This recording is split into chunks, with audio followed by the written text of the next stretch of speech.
How many weeks, months, years have you spent chatting with somebody on a dating app before it dawned on you you'll never connect with them in person? Mine was 6 weeks, and it led to my own personal dating app chat policy.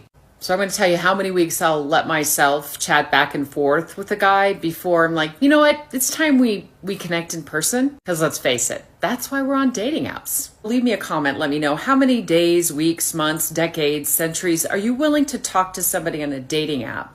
I've been chatting with this guy for about a month and a half. Fall turned into early winter.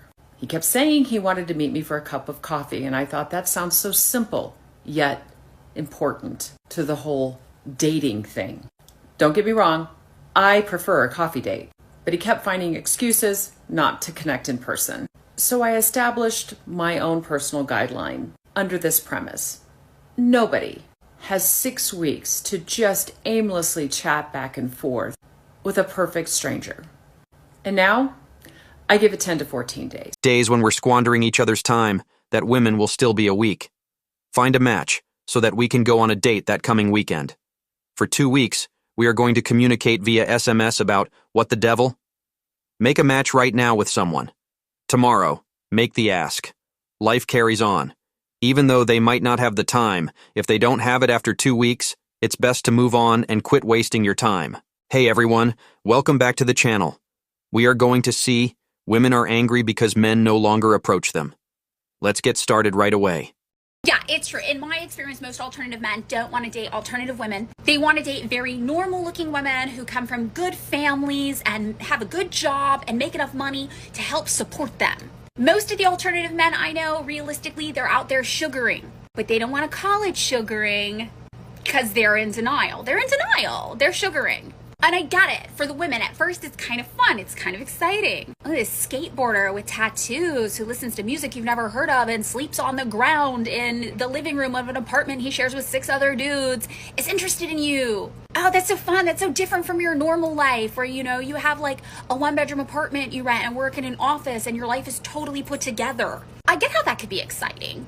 But I feel for these women, I really do, because lots of times they don't know that a year from now, they're going to find themselves loaning their shitty alternative boyfriend, you know, money so his DIY band can make it home from Arizona where they're on the last leg of their tour and ran out of cash. And, you know, obviously the boyfriend doesn't have a job because it conflicts with his art, which I'm sure you understand, babe. Which is why you also need to Venmo him $5 so he can get a burrito from Taco Bell. And when he gets home, he'll repay you by telling you he had sex with 16 other people on tour, even though you agreed to a monogamous relationship.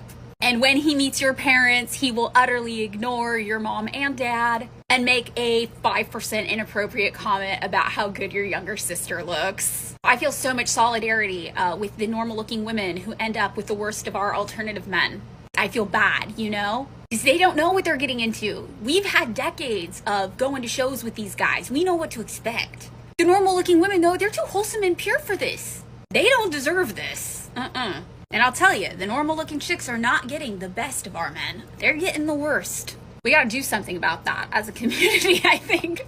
We need to collect our stick and poke bros, lest they ruin some sweet girl named Megan's life. She is not referring to the typical show-going alternative males. She is referring to the Chads, who are members of a struggle band and whom many women will support, even if their chances of truly becoming successful are extremely slim, less than 1%. But because the potential rewards are so enormous and they will be able to live like vacationers for the rest of their lives, they will back these visionaries. Furthermore, it's thrilling that the man they're seeing has admirers and is receiving attention. The aspirations of these 304s to become entertainers fuel their existence. To answer her question, the alternative male's preference for the plain Janes over the alternative chicks is due to the fact that most men are drawn to pure women, and the alternative styles on women give the impression that the wearers are dealing with mental health issues, particularly father issues, which leads to them becoming glory holes as a way to cope. Okay, question for you. Has online dating, or dating in general, in the 21st century, become the new online shopping? Or has all of these things that we have at our disposal ruined online dating or dating? I have this concept, like I have this idea that like people are treating online dating the same way that they would treat online shopping. So say for example, you're talking to a couple of people and you are like basically adding them to cart.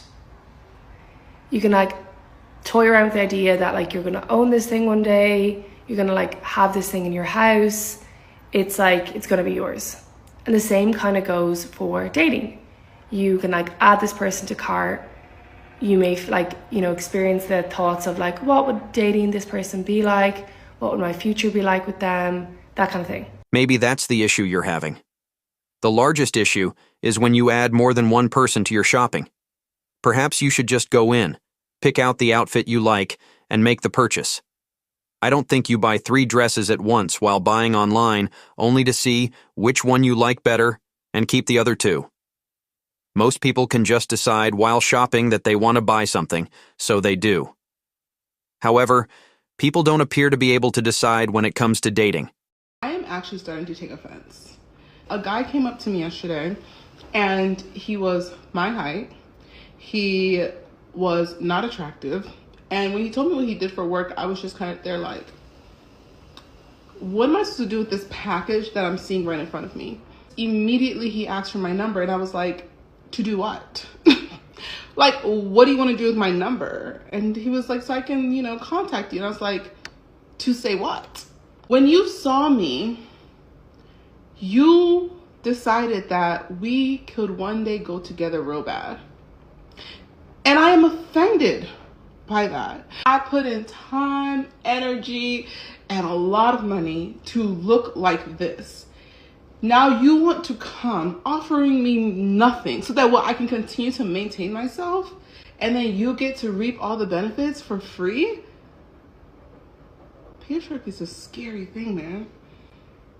It's a scary thing, bro.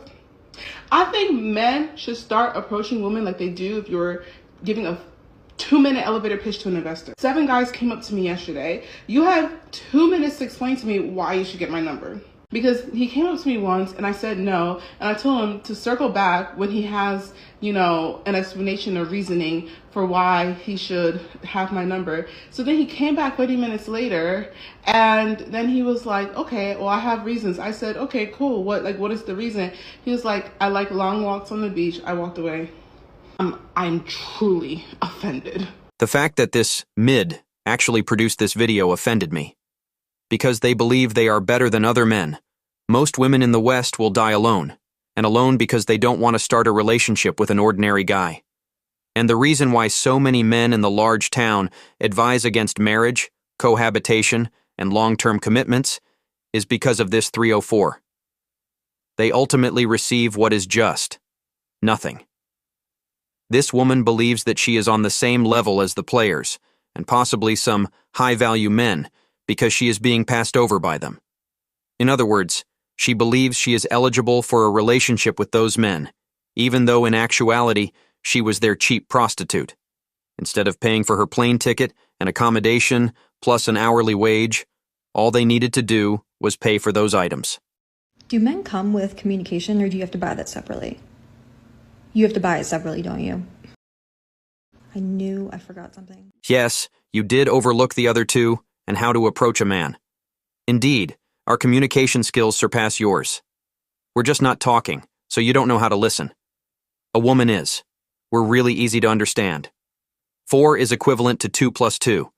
You put all of your random thoughts into a statement, such as, oh my God, or, so like I borrowed the sweater from my friend, or something like. And I went to work yesterday wearing shoes that were black. We're really simple to listen to. I went to work, completed my tasks, and spoke with my colleagues. I cheated on my husband of 14 years and lost him forever. This is long, but it's something I need to get off my chest. My husband, 36 male, and I, 36 female, have been together for 16 years and married for 14. We have 2 daughters who are 13 and 12. About 3 months ago, I cheated on him with my coworker once, and I immediately regretted it. To be honest, I still haven't figured out the real reason why I cheated. On the surface, the reason would be that my husband was too caught up with work for a couple of months and I felt neglected and unappreciated at times. I know that this isn't the real reason, so I'm trying to figure it out through individual counseling. I only cheated on him that one time and immediately told him the next day because I couldn't bottle up my guilt and shame. He was shocked at first, but then went on to call me the most horrid names. I deserved it. I deserved it a lot more than that. I don't even know how it got to the point of me sleeping with my coworker. It started with innocent flirting, and before I knew it, I made the worst mistake of my life by sleeping with him. I wish I'd gotten hit by a car the day before sleeping with him. I cut off all contact with my coworker and gave up my phone to my husband. I wanted to reassure him that I was willing to make this work on his terms, whatever they were, as long as he would give me another chance. Even though in my heart I knew that I wanted another chance to prove myself, I told him that I would understand if he went through with a divorce. Anyways, I told my husband that I would do anything to regain his trust and express my sorrow and regret for having hurt him so much. My husband has always been the type of guy to give a person only one chance. Even in his friendships, if the trust had been broken, he wouldn't give the other person another chance. He said that he wanted a divorce, but then the whole quarantine thing happened and he stayed in the house for about 2 months and didn't proceed with the divorce. For the first month, he treated me very coldly, and the only time we talked was when it had to do with our daughters. I slept on the couch and tried to give him as much space as he needed, and only reminded him from time to time that if he ever wanted to work things out, I'd be more than willing to, and would be completely devoted to the process of him working things out. He even said some spiteful things during that month and distanced himself from me completely. During the second month, there was a change as he began talking to me again. We talked about the daily stuff and even watched movies together with the girls as a family. I felt like he wanted to try reconciling, and I was so happy. I was thrilled that there might be some chance to save my family, to save us. Eventually, through the next couple of days, I could sense us becoming friends all over again. He even invited me to sleep on the bed again. Oh, Jesus Christ. A betrayed spouse sent this story to me and told me that it was a proper atonement. Okay, so bear with me. Bear with me. A couple of weeks passed by, and we were getting along even better than ever. We were spending time as a family again and had gotten closer with each other as well. I felt really good about the way things were going, but I wish I'd suggested marriage counseling. I just didn't want to pressure him and have him think that I wanted to sweep this situation under the rug, or I was trying to influence him to not divorce me. One night, we were drinking a bit, just talking in the bedroom, and I felt a genuine connection rebuilding. It felt like we were falling for each other all over again, and it made me so happy. This is the part I regret now. I decided to make a move on him and straddled him while we were laughing at a joke. We looked each other in the eyes so naturally. I began making out with him. It honestly felt like we were 20 all over again. He kissed me back as well, but after a while, he just started crying. He told me to stop and said that he couldn't. I felt so awful because I felt like he wanted to, but didn't at the same time. It broke my heart directly to see how badly my stupid decision had hurt him. I told him that I was sorry and we went to sleep. The reason I say I regret doing this is because I feel like this moment pushed him away forever. 2 days later, he informed me that he wanted to go through with the divorce. He said that he just doesn't think he could make it work even after trying for the last 2 months. I wanted to fight with him about it, but I just told him I understood. We had already decided before that if a divorce was to happen, it would be on fair terms. Sure, we'd both have lawyers and we'd agree on a lot of stuff together. He wanted to take a 2-week trip, but he would come back to pick up the girls after his trip. We both mutually agreed that he'd split the time with his girls after his trip. They would spend half of the week with him and the other half with me. I even helped him pack up his stuff, and we finished. I just bawled my eyes out, and we hugged it out. After his 2-week trip, he came back, and it felt good seeing him again, but I knew it wasn't the same. He just smiled, and we made small talk before he took the girls. We're both really good parents and want the best for our kids.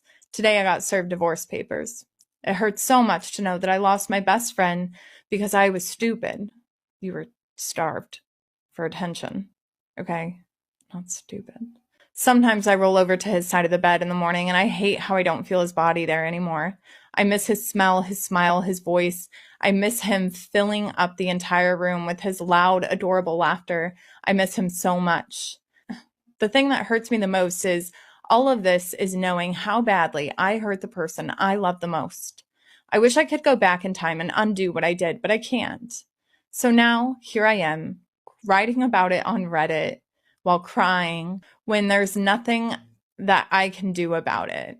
I wish I could let him see for himself what I genuinely feel in my heart about how sorry I am and about how I would be the most devoted wife ever if he just gave me another chance. To let him know how much I love him and that I literally would do anything for him. I fucked up the most perfect thing that ever happened to me. I wish I could get him back but I know that I lost him for good. The one thing in a relationship that men cannot forgive is cheating. What did she anticipate happening? He was cool with his wife being run over by several other guys? According to it, she didn't love him. That is all that is necessary in the end. And I'm relieved that he departed with standards. A man should never forgive his unfaithful partner, and that's the usual justification. I wasn't given enough attention by my hubby. Well, no shit. He's too preoccupied with maintaining his roof over his head and paying his bills. It's like to saying, the dog ate my homework. This justification implies that males would indiscriminately prioritize their work over their significant other's devotion. She cheated because she truly wanted to be honest. Which brings us back to the fundamental cause for her lack of true love for him. Furthermore, any voluntary admission of guilt made by a modern woman is always intended to conceal something more significant or incomplete. Therefore, I'm ready to wager that this isn't the only instance of her cheating on her husband. At least, not with that particular coworker. To let people know you like the show, click the like button. If you click the bell, you'll know when I add new pictures. Thanks for everything you've done. Do something right away. Check out more videos of people hitting walls by coming back to this page.